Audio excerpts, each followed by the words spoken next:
Hello everyone, welcome here to Musicians Edition. I am Evan on the piano, and in this video I am finishing up the piano chord series that we've been going through with all the different piano chord types. We've covered regular triads to sevenths to upper extensions and everything in between. If you need a refresher on any of those, go check out those videos on different chord types. We've gone through a bunch of those now, including inversions, and so with that and with knowing these chord types, we're going to look at how we can really implement them into our playing. And obviously there's a lot of ways to do this, especially depending on what genres you're playing in, but I'll look at a way to kind of work on expanding those chords, getting away from just 1-3-5s and figuring out how we can stretch those out more across the keyboard, as well as throwing in those different chord types. So the prerequisite being, you should know your chords, you should know your different chord types, you should know how to stay in key as well too.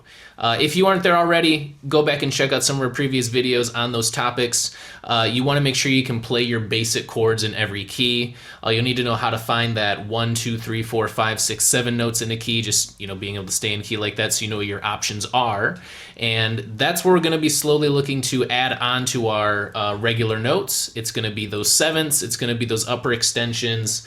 So on a regular chord where we have a 1-3-5, we can look at other options across the keyboard, including playing more types of those 1-3-5s, just higher or lower, or adding in the seconds, the fourths, the sixths, the sevenths that we can also throw into those chords to spice them up a bit. So let's go ahead and look at a chord progression, a pretty common one we can do just to kind of put this into practice. We'll look at how we can try different things and really build this out, starting out from just an idea or a simple progression. So I found myself playing in E major lately, for example. So let's try something in E major. So in E major, I'm going to do a 4-chord progression. We'll start from E, and then C sharp minor, that's the 6th chord, down to A, that's the 4 chord, and finishing on B as the 5 chord. So it's a 1-6-4-5 progression, a pretty common one, especially since we're using the most common chord options. It is those 1, 4, 5, and 6. So let's see how we can build this out just from this into something bigger. But here that is one more time, so you've got it down. E major, E, G sharp, and B, C sharp minor, C sharp, E, and G sharp, A major with A, C sharp, and E, and B major, B, D sharp, and F sharp.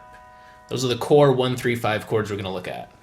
So to give this more depth, to spread this out a bit more, an easy way just to get that going is just going to be adding in the root note with your left hand all throughout that progression. Give it a bit more bass action into it.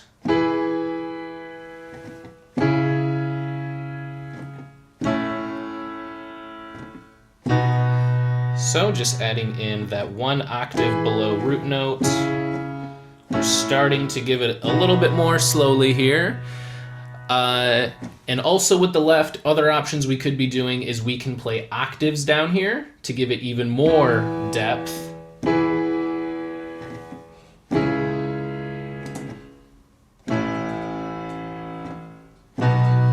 So those are octaves we can use. We can also do 1-5s down here with our left hand. So we can go 2 octaves below in this instance, or we can go right here as well too. So these are 1-5s. I'm just cutting out the 3 with the left hand. Okay, so that's usually the options with the left. That single root note, the 1-5, or the 1-1 octave. That's a good place to get started. Now, what else can we do with this right? The usual first thing I'll look for is inversions, so opportunities to not make my hand have to move right to left as much. And so I'm going to look for chords that use the same notes and keep those notes more centered around a specific area of the piano that I think I want to be playing most of the time in this song. So I can pick a general section, especially starting off with this first chord. I can mess around with the order of this E, G sharp, and B and kind of find a certain spot on the piano I like to be playing at. I can go higher. I can go down lower.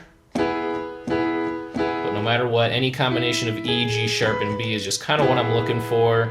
And then I'm going to look to tie in the progression and see if it kind of works around that area. I think I'm going to go with right here. I like this inversion of the 5 put below. So that's B, E, G sharp. And I'm kind of centered right around here around middle C. And so with my left hand, I'll maybe play octaves here. I'll maybe play 1/5s, or just play the 1 here and then use the 5 when it's freed up. But so if I use inversions now, I'm going to look through my progression and see where can I do the least amount of movement with this hand. So from the E chord, I want to go to the C sharp chord, and that's an easy jump because it already shares 2 of the same notes, E and G sharp. And this one, it shares just 2 of the same notes. It's got E and G sharp as well, so we just slide from B up to C sharp. And that's our first chord change, nice and easy. And then I can go to A next, and I'm already playing 2 notes of the A chord. That's C sharp and E. I'm just going to add on the A right here then. And for this final one, I'm going to jump to B, and let's look for my options for B. Where do you think we should move to? We can do D sharp, F sharp, and B here, or we could go down a bit and go B, D sharp, F sharp. Really, either one's fine, and we can see what sounds best when we connect them. Or sometimes it's best to hear the whole progression. I think I'm going to go with that going down to B there to kind of recenter us right around middle C again for that next chord change. So all together here we can use inversions to keep us more centered like this.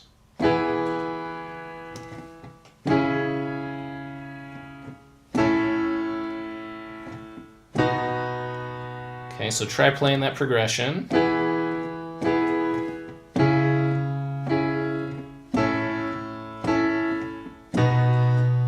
That's inversions helping us stay around a single point. And if I add in some extra notes with my left hand again, I can again go octaves. I can go 1/5s. I'll try octaves with it just here though.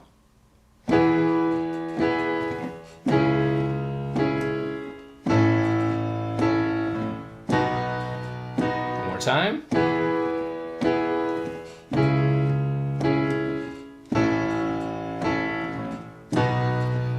And of course I can try it with those 1/5s too, just to add an extra different kind of note down here with the left. I'll go right here in this E and then use the 5 after it's freed up after this first chord.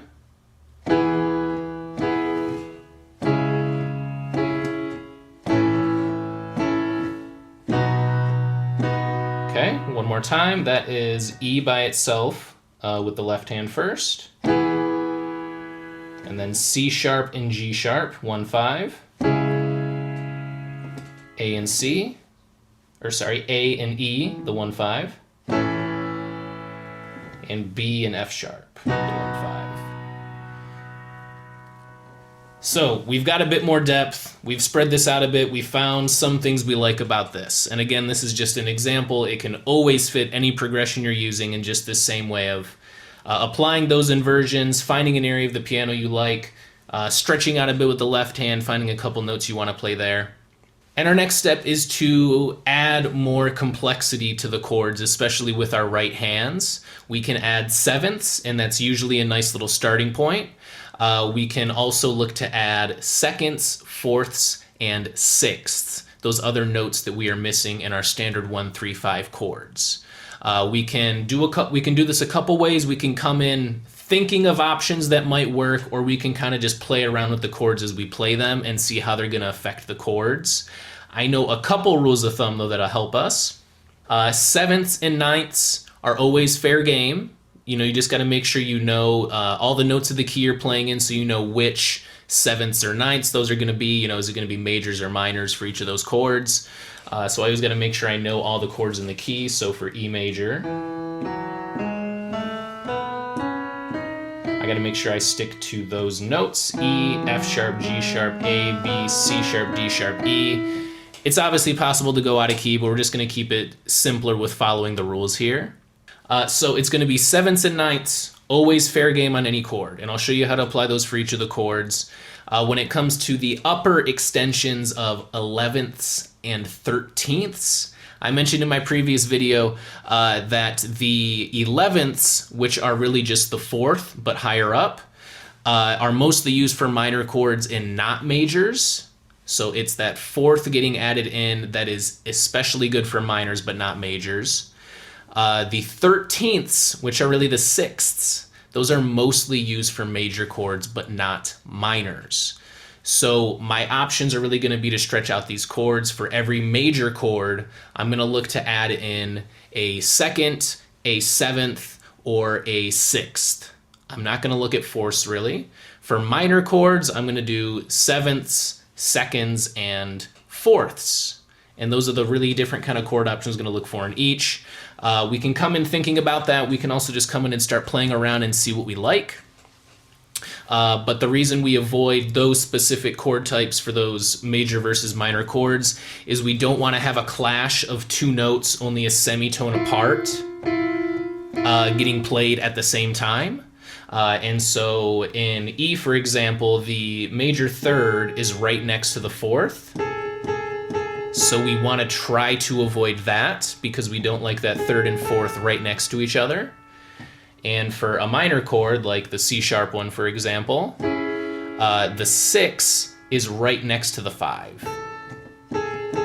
So that's another no-no of two notes a semitone apart.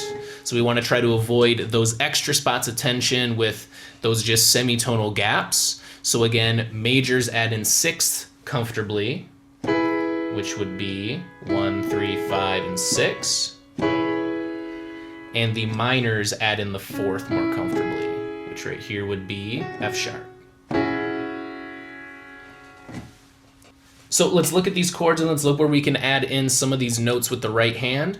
We can swap fingers. We can use our 2 free additional fingers, right here, my pinky and my middle, to add in some extra notes. We can put the middle finger there, move the index over if we need to, use the pinky, wherever we need those extra fingers, we can swap those placements. And we could get up to 5 fingers total playing with our right hand. So let's keep in those extra notes that might work, and we can look around at what we have. We can add in a 2nd right here with F sharp. That sounds good. That's really again, the 9th because we're playing it higher up there, but it's the 2nd note in that chord. So that one sounds good added in. I can always make it a sus2 and cut out that 3rd. I can look to add in my 6th right here or my 7th right here. And so I can add it in along with E or swapped out for E since I'm already playing E down here. And I can add in that 6th. I can add in the 2nd and the 6th. So that's really all we're doing here is we're getting in our chord position, looking around for those options, and just trying them out, knowing kind of what works. So again, I said for major chords, the 4th is not too really good, but I can go to anything other than this A then really while I'm playing this E chord. I can add in a higher 5th. I can play that 3rd with the 2nd. I can add in the 7th. I can add in the 6th. And just kind of find what I like.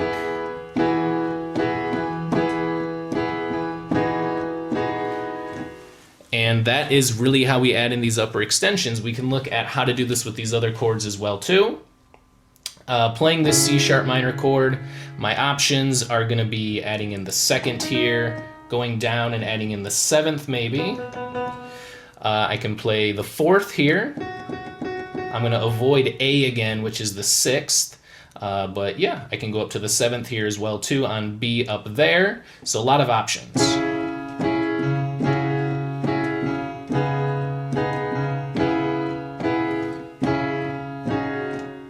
And any of those are viable options for us. Again, that's 7th up here or 4th, 2nd, whatever we want to add in. And that's really how we can stretch this out again. We transition now to looking at A, and on A, we're playing it like this with C sharp, E, and A. So what are our options? In that standard A chord, we can look to add the 2nd which would be adding in B down here or up here, right there. We can add in the 7th with G sharp right here. We can add the 6th. Just the one we don't want to add. So again, just looking around for options.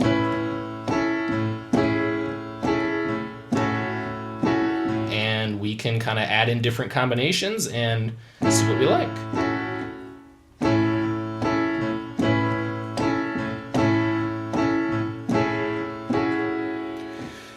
Final chord, looking at B major now. B major, we can add the 2, we can add the 6, the 7, because this is our 5 chord, this is going to be a B7 instead of a B major 7, so it's a little bit of extra tension with this one, so I like throwing it in on these. The only one we're again going to look to avoid would be E in this case, because that's the 4 on a major chord, and we don't want this tension there.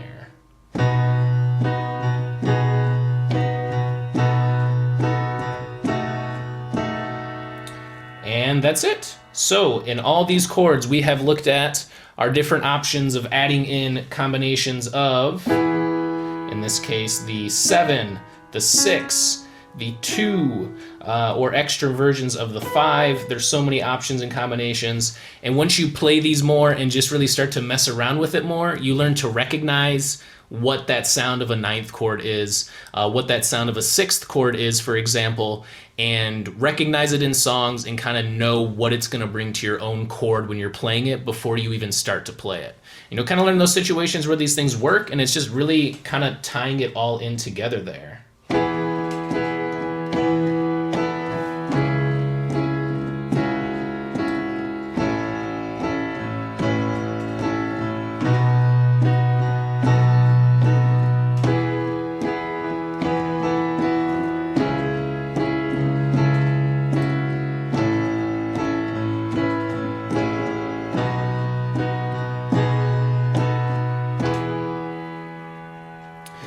And you can turn this progression into anything you want, really. And same with your own. You know, you don't always have to play harmonically. You can mix in these same kind of things melodically as well, too.